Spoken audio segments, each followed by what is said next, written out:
ষষ্ঠ শ্রেণীর প্রিয় শিক্ষার্থী S Haldar sir YouTube channel থেকে তোমাদের সবাইকে স্বাগতম। আজকে তোমাদের জন্য আরেকটি নতুন ভিডিও নিয়ে এসেছি। পরিবেশ মডেল প্রশ্ন, স্কুলের প্রশ্ন 2024-2025 সেট নম্বর 2, 50 মার্কের পূর্ণাঙ্গ মডেল প্রশ্ন, তার সমাধান। ষষ্ঠ শ্রেণী ক্লাস 6 দ্বিতীয় পর্যায়ক্রমিক মূল্যায়ন 2025 সেট নম্বর 2, বিশ্লেষণ সহ সম্পূর্ণ সমাধান দেখাবো আমি এই ভিডিওতে। কাজেই তোমরা যারা এখনও আমার চ্যানেলটিকে সাবস্ক্রাইব করোনি তারা এখন এই চ্যানেলটিকে সাবস্ক্রাইব করে বেল আইকনটি প্রেস করে দাও, যাতে এরকম ভিডিও তোমরা পরবর্তীতে আরও দেখতে পাও। তো এখানে দেখো সিলেবাস, চতুর্থ অধ্যায় শিলা ও খনিজ পদার্থ, 5 মাপ জপ ও পরিমাপ, তারপরে 6 বল ও শক্তির প্রাথমিক ধারণা, 7 তরল ও গ্যাসীয় পদার্থের স্থিতি ও গতি, এবং 8 হচ্ছে কি মানুষের শরীর। এই টোটাল এর মধ্যে দেখা গেছে তোমার প্রতিটা চ্যাপ্টার থেকে অ্যাভারেজে 10 মার্ক করে প্রশ্ন তোমাদের থাকবে। আর মানুষের শরীর এটা জীবন বিজ্ঞান হিসেবে, তো তোমাদের ষষ্ঠ শ্রেণীতে এখনও ভৌতবিজ্ঞান জীবন বিজ্ঞান একবারে আলাদা আলাদা না, কিন্তু তারপরও 4 থেকে 7 পর্যন্ত ভৌতবিজ্ঞান এবং 8 হচ্ছে জীবন বিজ্ঞান। আমি ওভাবেই তোমাদের প্রশ্নটা দেখাবো। তো এখানে দেখা যাচ্ছে পূর্ণমার্ক 50, সময় থাকবে 100 মিনিট। তবে স্কুল ভেদে কখনো কখনো কোনো স্কুলে 90 মিনিটও থাকতে পারে। সিলেবাস, নম্বর বিভাজন, নমুনা প্রশ্নপত্র তো আমি সবই দেখালাম। তো এবারে প্রশ্ন যদি আমি দেখি, দেখো এটা একটা কোচিং ব্রাইট ফিউচার সায়েন্স কোচিংয়ের যে প্রশ্ন সেটা হচ্ছে ক বিভাগ ভৌতবিজ্ঞান। ভৌতবিজ্ঞানের প্রথমে 1 নম্বরের প্রশ্ন আছে, 10টি প্রশ্ন তোমাকে উত্তর করতে হবে, হ্যাঁ।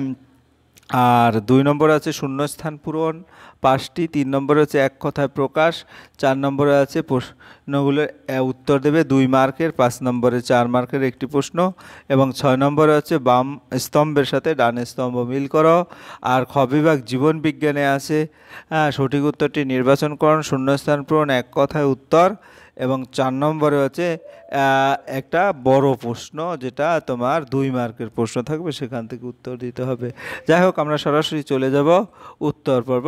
এখানে সঠিক উত্তরটি নির্বাচন করো। আমরা যদি একটু দেখি যে 1 নম্বরের প্রশ্ন, 1 নম্বরের যেটি আগ্নেয়শিলা তা হলো চুনাপাথর, বেলে পাথর, মার্বেল পাথর, গ্রানাইট। উত্তর হবে গ্রানাইট। হ্যাঁ, তাহলে তোমরা গ্রানাইটের উপরে টিক মারবে, ঠিক আছে, গ্রানাইট।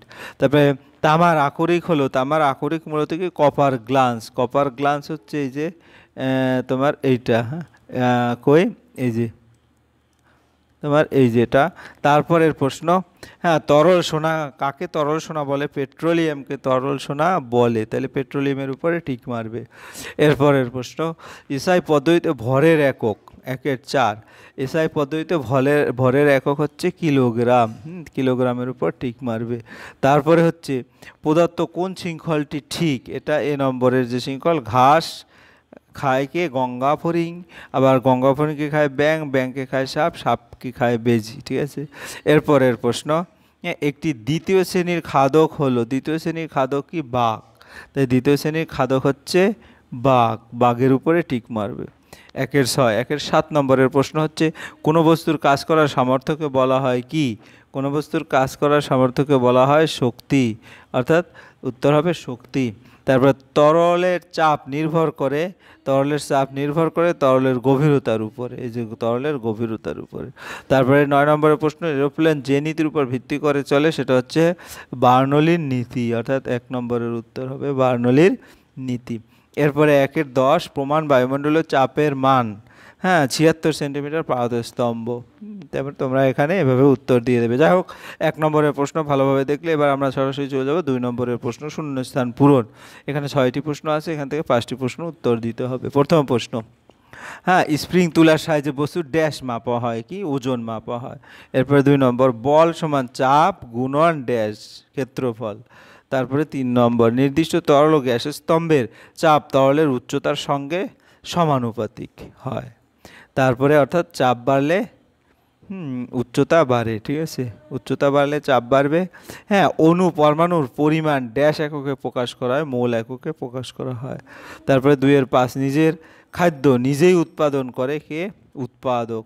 2-6, খনিজ থেকে ধাতুকে আলাদা করার পদ্ধতিকে কি বলে? ধাতু নিষ্কাশন।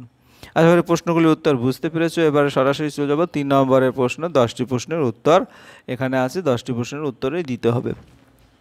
কোন যন্ত্রের সাহায্যে গ্যাসের চাপ মাপা হয়? ম্যানোমিটার যন্ত্রের সাহায্যে।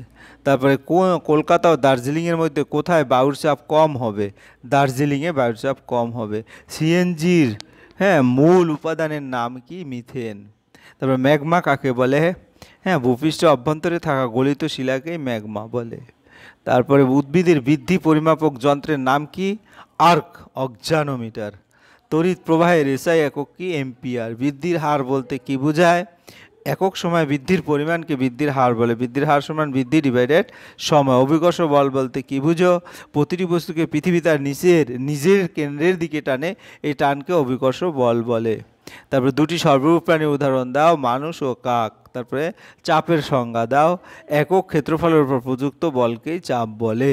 কোন যন্ত্রের সাহায্যে বায়ুর চাপ মাপা হয়? ব্যারোমিটার যন্ত্রের সাহায্যে বায়ুর চাপ মাপা হয়। এই হচ্ছে 11টি প্রশ্ন। আমরা সরাসরি চলে যাব 4 নম্বরের প্রশ্ন। 4টি প্রশ্নের উত্তর দিতে হবে। এখানে 2 মার্কের প্রশ্ন প্রতিটি প্রশ্ন। তো প্রথম প্রশ্ন, উৎপাদক কাকে বলে? উদাহরণ দাও। যারা নিজের দেহে নিজের খাদ্য উৎপন্ন করে তাদের বলে উৎপাদক। যেমন সবুজ উদ্ভিদ, উদাহরণ হচ্ছে সবুজ উদ্ভিদ। এরপরের প্রশ্ন, এক সৌরদিন কাকে বলে? গড় সৌরদিন বলতে কি বুঝো? এক সৌরদিন হচ্ছে সূর্য যখন ঠিক মাথার উপরে থাকে ঠিক তখন থেকে পুনরায় মাথার উপরে আসা পর্যন্ত সময়কে এক সৌরদিন বলে। পাঠ্যবইয়ে তোমাদের এটা 69 পৃষ্ঠায় আছে। আর গড় সৌরদিন কি? কি জানি, কাল তো সারা বছরের সৌরদিন যোগ করে যোগফলকে 365 দিয়ে ভাগ করলে পাই গড় সৌরদিন। এরপরে প্রশ্ন 4-এর 3, খাদ্য শৃঙ্খল কাকে বলে? উদাহরণ দাও। পর্যায়ক্রমিক খাদ্য খাদক সম্পর্কযুক্ত শৃঙ্খলকে খাদ্য শৃঙ্খল বলে। যেমন সবুজ ঘাস খায় হরিণ, হরিণকে খায় সিংহ। এরপরের প্রশ্ন 4-এর 4, বলের সংজ্ঞা দাও। এসআই এবং সিজিএস পদ্ধতিতে বলের এককের নাম লেখো। তাহলে বাইরে থেকে যা প্রয়োগ করে কোনো স্থির বস্তুকে গতিশীল বা কোনো গতিশীল বস্তুকে স্থির করা হয় বা আকৃতির পরিবর্তন করা হয় তাকে বল বলে। এসআই পদ্ধতিতে বলের একক নিউটন, আর সিজিএস পদ্ধতিতে বলের একক হচ্ছে ডাইন। এরপরের প্রশ্ন 4-এর 5, লিন্ডেম্যানের 10% সূত্রটি বিবৃতি করো। প্রতিটি ট্রফিক লেভেলে গৃহীত শক্তির প্রায় 10% ওই পুষ্টি স্তরের জীবদের দেহ গঠনের কাজে লাগে, যা পরবর্তী ট্রফিক লেভেলের জীবেরা গ্রহণ করতে পারে। এরপরে 5 নম্বর, নিচের প্রশ্নগুলোর যে কোনো একটি উত্তর দিতে হবে। মৌলিক রাশি বা লব্ধ রাশি বলতে কি বোঝায়? প্রত্যেক ক্ষেত্রে একটি করে উদাহরণ দাও। তা প্রথমে যদি আমি বলি মৌলিক রাশি, তাহলে মৌলিক রাশি হচ্ছে এমন কিছু রাশি আছে যারা অন্য কোনো রাশির উপর নির্ভর করে না, তাদেরকে মৌলিক রাশি বলে। এখানে 1 নম্বর পেয়ে যাবে। আর মৌলিক রাশি 7টি, যেমন দৈর্ঘ্য, ভর, সময় ইত্যাদি।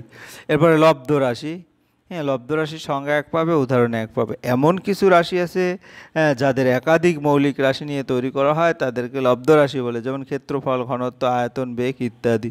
পাঠ্য বই তোমরা 64 পৃষ্ঠায় এটা পেয়ে যাবে। এরপরের প্রশ্ন 5-এর 2, আগ্নেয় শিলা, পাললিক শিলা এবং পরিবর্তিত শিলার 4টি পার্থক্য লেখো। আগ্নেয় শিলা, আগ্নেয় শিলা লাভা পিতল হয়ে গঠিত, পাললিক শিলা পলিজমে গঠিত হয়। রূপান্তরিত শিলা আগ্নেয় শিলা ও পাললিক শিলা রূপান্তর হয়ে গঠিত হয়। 80% মহাদেশীয় ভূত্বক আগ্নেয় শিলায় গঠিত, 80% মহাসাগরীয় ভূত্বক পাললিক শিলা দ্বারা গঠিত হয়। তারপরে 12% ভূত্বক রূপান্তরিত হয় শিলায় গঠিত হয়। আগ্নেয় রূপান্তরিত শিলা তুলনামূলকভাবে শক্ত হয়, পাললিক শিলা তুলনামূলকভাবে নরম হয়। তারপর আগ্নেয় শিলা গ্রানাইট, ব্যাসল্ট, পাললিক শিলা আর চুনাপাথর, কাদা পাথর। তারপরে রূপান্তরিত শিলা হচ্ছে মার্বেল পাথর। এই হচ্ছে তোমার ভৌতবিজ্ঞানের যে প্রশ্ন। এরপরে আমরা চলে যাব 6 নম্বর, বাম স্তরের সঙ্গে ডান স্তম্ভের মিল করো। ঠিক আছে, তাহলে বাম স্তরের সঙ্গে যদি ডান স্তম্ভের মিল করি, প্রথমে যদি দেখি 1-এর সাথে ই, অর্থাৎ পৃথিবীর আকর্ষণ, এটাকে বলে অভিকর্ষ। তাই 2 নম্বর, কাজ করার সামর্থ্য, এটা হচ্ছে তোমার কাজ করার সামর্থ্য হবে হলো শক্তি পরিবর্তনশীল বস্তু। কয়লা, পেট্রোল, এটা হচ্ছে তোমার আণবিকরণ যোগ্য শক্তি। ওজনের এসআই একক, ওজনের এসআই একক, এটা 4 নম্বরের প্রশ্ন, এটা সি, নিউটন। তারপর সূর্যের আলো, বায়ু, এটা 6 নম্বরের প্রশ্ন, এটা 5 নম্বরের প্রশ্ন। সূর্যের আলো, বায়ু, এটা হচ্ছে তোমার গতি দূষণমুক্ত অপসারিত শক্তির উৎস। সময়ের সঙ্গে স্থান, ও গতিশীল বস্তু। ঠিক আছে, এই হচ্ছে তোমার টোটাল 6 নম্বরের প্রশ্নের উত্তর। এবারে আমরা চলে যাব খ বিভাগ, জীবন বিজ্ঞান, যেটা মানুষের শরীর। তাহলে আমরা প্রশ্নগুলি যদি একটু দেখি, সঠিক উত্তরটি নির্বাচন করো। দুটি শরীরে পাহারাদার বা সৈন্যের কাজ করে। তাহলে শরীরে পাহারাদার বা সৈন্যের কাজ করে কে? অনুচক্রিকা। শ্বেত রক্তকণিকা, শ্বেত রক্তকণিকা কই, এই যে শ্বেত রক্তকণিকার উত্তর দেবে। তারপরে হচ্ছে রক্তে অবস্থিত প্রোটিন হলো গ্লোবিউলিন, অর্থাৎ প্রথম যে অপশন সেটাই। এরপরের প্রশ্ন, বুক ও পেটের মাঝখানে ড্যাশ পেশি থাকে, বুক ও পেটের মাঝখানে মধ্যচ্ছেদা বা ডায়াফ্রাম পেশি থাকে। তারপরে মানুষের দেহ অস্থির সংখ্যা ড্যাশটি 206টি। এরপরে 3-এর প্রশ্ন, মানবদেহের কোথায় অচল অস্থিসন্ধি দেখা যায়? একবারে এক কথায় উত্তর দেবে, মাথার খুলিতে। আমাদের হাতের 5টি আঙুলের কটা হাড় আছে? 14টি হাড় আছে। ভিটামিন বি এর অভাবে কী রোগ হয়? ঠোঁটের কোণে ঘা ও জিভে ঘা হয়। অস্থিসন্ধি কাকে বলে? দুটি প্রতিবেশী অস্থি যেখানে একে অপরের সঙ্গে লিগামেন্ট দিয়ে বাঁধা থাকে সেই জায়গাটাকে অস্থিসন্ধি বা হাড়ের জোর বলে। এরপর নিচের প্রশ্ন থেকে যে কোনো একটি প্রশ্ন উত্তর দাও। রক্তের কাজ, হ্যাঁ রক্তের কাজ যদি আমি বলি, রক্তের কাজের মধ্যে কি কি আছে? হ্যাঁ, রক্ত খাদ্যকে দেহের বিভিন্ন অংশে পৌঁছে দেয়। রক্তের মধ্যে থাকা লোহিত রক্তকণিকা অক্সিজেন দেহের বিভিন্ন অংশে পৌঁছে দেয়। রক্তের মধ্যে থাকা শ্বেত রক্তকণিকা রোগ জীবাণুর বিরুদ্ধে লড়াই করে। তাই এই কাজগুলি রক্তের কাজ। এবার পার্থক্য লেখো শিরা ও ধমনী। প্রথম পার্থক্য, প্রাচীর। শিরার প্রাচীর পাতলা কিন্তু ধমনীর প্রাচীর পুরো। পরের পার্থক্য কপাটিকা, শিরায় কপাটিকা আছে কিন্তু ধমনীতে কপাটিকা নাই। এর পরের পার্থক্য স্পন্দন, শিরায় স্পন্দন নেই কিন্তু ধমনীতে স্পন্দন আছে। তবে রক্ত প্রবাহ, শিরায় রক্ত প্রবাহ ধীরগতিতে হয় কিন্তু ধমনীতে রক্ত প্রবাহ দ্রুতগতিতে হয়। রক্ত বহন, শিরা দূষিত রক্ত বহন করে, ব্যতিক্রম ফুসফুসীয় শিরা, কিন্তু ধমনী বিশুদ্ধ রক্ত বহন করে, যেমন ব্যতিক্রম ফুসফুসীয় ধমনী। হ্যাঁ, তা এই হচ্ছে তোমার টোটালি সামগ্রিক প্রশ্ন এবং তার সমাধান। তোমরা যদি ভিডিওটি মনোযোগ সহকারে দেখো, আশা করি সম্পূর্ণ প্রশ্নের উত্তরে বুঝতে পারবে এবং তোমাদের দ্বিতীয় ইউনিট টেস্টের পরীক্ষার যে প্রশ্ন কী স্টাইলে আসতে পারে সেটা ক্লিয়ার একটা কনসেপশন আসবে। যাই হোক, তোমরা যারা এখনও আমার চ্যানেলটিকে সাবস্ক্রাইব না করে ভিডিওগুলি দেখছো, এখনই বলবো আমার চ্যানেলটিকে সাবস্ক্রাইব করে বেল আইকনটি প্রেস করে দাও। পরবর্তীতে আরও এরকম ভিডিও পাওয়ার জন্য পরিশেষে বলবো, ভিডিওটি দেখার জন্য অসংখ্য ধন্যবাদ। ভিডিওটি ভালো লাগলে লাইক কমেন্ট শেয়ার করতে ভুলবে না। আজ এই পর্যন্তই, ধন্যবাদ সবাইকে।